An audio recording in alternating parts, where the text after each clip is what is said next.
been devastating for him and our family. The impact plays over and over in his head. It'll never go away. State and didn't fully understand the consequences that could occur while speeding. Dr. Michael Scott Mayer also testified that scientifically, the brain of an 18-year-old isn't fully developed and wired the same way the brain of a person in their 20s is. How could he do something so stupid? He's a bright kid. It is because the stop and think part of the brain, the frontal lobe, where we stop and think about our action, is not developed. Heron's family also talked about selling their house and fighting their insurance company to get money to pay the Reisinger Robin Hood. A perspective on this. So I don't want to seem that I don't feel for the Hearn family. I do.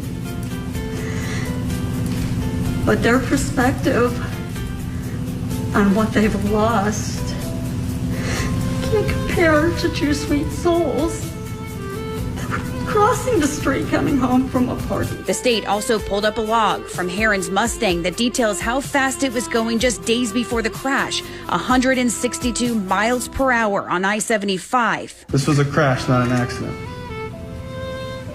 Please be aware of that. Emotional testimony from David Robinholt, Jessica's husband and Lilia's father, went on for 45 minutes, with him addressing Cameron directly several times. It is critical for you to understand that you've created everlasting pain and depths of sorrow.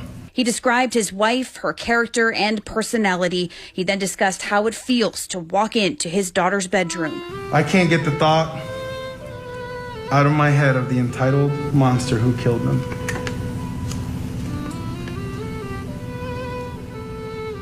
Something happens to me in this room. He says talking about the day of the crash is incredibly hard. He recalls being stuck in the traffic on Bayshore Boulevard and turning down a side street to avoid it. He says he knew something was wrong walking into Jessica's uncle's house to grab their luggage and not seeing them there.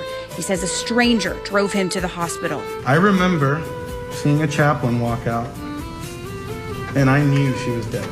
I can't explain to you the effort and courage it takes to walk into that morgue and see the injuries that you created on her. David, in the end, begging the judge to give Heron a maximum sentence of 30 years.